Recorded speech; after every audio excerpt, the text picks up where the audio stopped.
Le fait est que nous avons à faire face à des émeutes de la faim ici, à des rébellions dans l'Ouest et à la guerre qui tournent mal. Pendant un moment, nous avons cru avoir écrasé l'opposition, mais elle renaît comme une maladie incurable. Les hommes qui avaient accepté la révolution, qui ont tout au moins reconnu qu'un changement était nécessaire, se sont maintenant retournés contre elle. Ils veulent une révolution respectable, un gouvernement modéré. Nous devons faire face, Georges. Ce sont les modérés qui sont maintenant nos ennemis.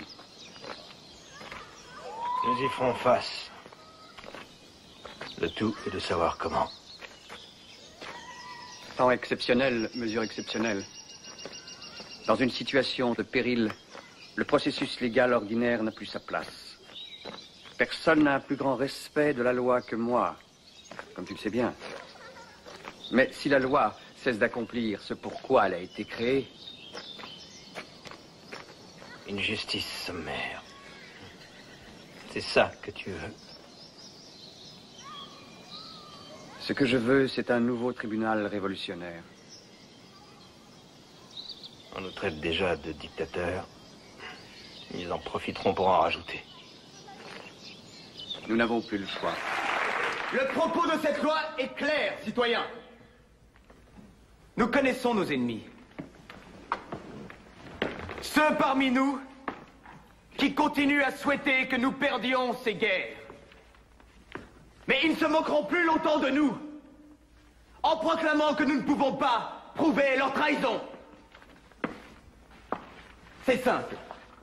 Obligeons-les à prouver leur propre innocence. Tous ceux qui ne pourront pas apporter une preuve tangible de leur engagement pour la révolution seront automatiquement passibles d'arrestation. Nous proposons aussi d'élargir le rôle du tribunal révolutionnaire. En résumé, citoyens, désormais, la terreur est à l'ordre du jour.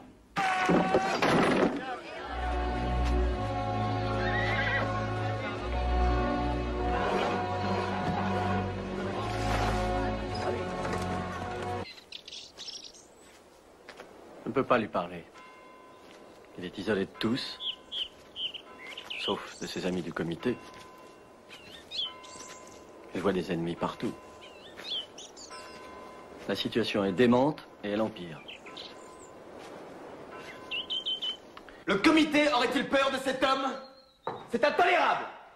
Danton a beaucoup de partisans, voilà la vérité. Et vous le savez, citoyens. Danton pense qu'il est trop puissant pour être attaqué.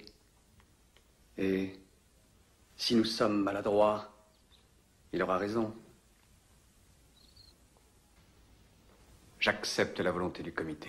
Je rappelle aux accusés le respect qu'ils doivent à cette cour. Et moi, je rappelle aux citoyens présidents tout le respect qu'ils doivent à la justice. Ouais. Aucun accusé n'a été informé en bonne et due forme du délit dont il est accusé. Silence!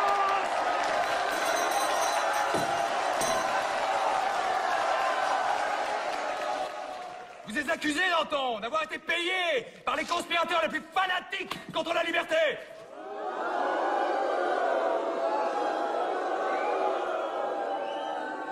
Je n'ai jamais été acheté. Je n'ai pas de prix. Personne ne peut se payer Danton.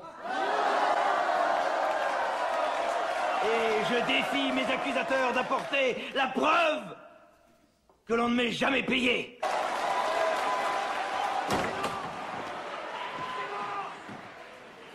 Alors? Ouais. Le jury a été trié sur le volet. Oui, mais s'ils ont peur d'être mis en pièces par la foule, ils vont certainement les acquitter. Limité à sa propre défense. Vous êtes accusé, Danton, d'avoir secrètement et en tout temps favorisé, protégé la monarchie. C'est faux! La monarchie? Redites-moi ça! Redites-le-moi en face! Je vous mets au défi! Danton, un monarchiste? Un monarchiste? Bravo, Georges! L'audience est suspendue! Quoi? La Cour a besoin d'un certain délai pour examiner les preuves présentées. Quelles preuves? Il n'y a pas de preuves! J'ai ici une déclaration d'un prisonnier du Luxembourg faisant part d'une conspiration entre la femme des Moulins et certains aristocrates pour libérer son mari et Danton. C'est tout ce qu'il nous faut, citoyens. Il s'agit d'un faux si grossier que personne ne peut s'y laisser prendre. Je dois vous rappeler, citoyens, que si Danton est acquitté, il donnera un grand coup de balai dans ce comité et le remplacera par un autre, à sa dévotion. S'il se conforme à la loi, notre devoir est de suivre la loi et d'accepter. Je demande aux jurés s'ils ont entendu suffisamment de témoignages. Oui, citoyen président. Si je parle aujourd'hui, c'est pour défendre ce que nous avons réalisé. C'est pour tout ce que nous avons atteint. Et non pour sauver ma vie. Nous avons brisé la tyrannie des privilèges. Nous avons tué le ver dans le fruit, en abolissant ces pouvoirs auxquels n'avait droit aucun homme. Nous avons mis fin au monopole de la naissance et de la fortune, et cela dans tous les grands offices de l'État. Dans nos églises, dans nos armées, dans ce vaste complexe d'artères et de veines qui fait vivre ce corps magnifique de la France. Nous avons déclaré que l'homme le plus humble de ce pays est désormais l'égal des plus grands. Et cette liberté acquise pour nous-mêmes, nous l'avons offerte aux esclaves. Ceci, c'est plus qu'une victoire dans une bataille. Et cette inspiration, ce souffle pour tous les hommes, partout, en tout lieu.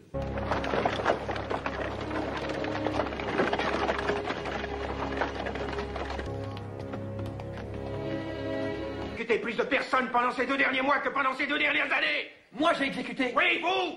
Votre justice. Votre loi. Ou votre absence de justice. Alors souhaitez-vous voir encore d'autres procès comme celui de Danton? Il n'y a plus de procès. Il n'y a que des exécutions. C'est un mensonge. Vous avez placé vos propres hommes triés sur le volet à tous les postes clés. C'est encore un mensonge. Président, je demande la parole. Qui les avance si délibérément pour vous tromper? On nous dit que la guerre est gagnée et que tout va bien. C'est un mensonge. Je suis venu ici révéler une vaste conspiration. Un moment, citoyen. Il faut épurer les comités et rendre toute son autorité à la Convention nationale. Citoyen, je dois te demander de nommer ceux à qui tu fais allusion.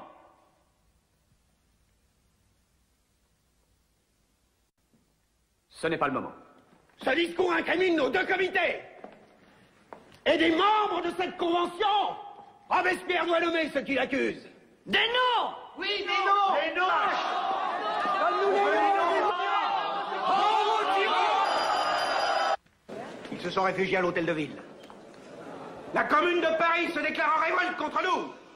Il faut les exécuter, sans procès.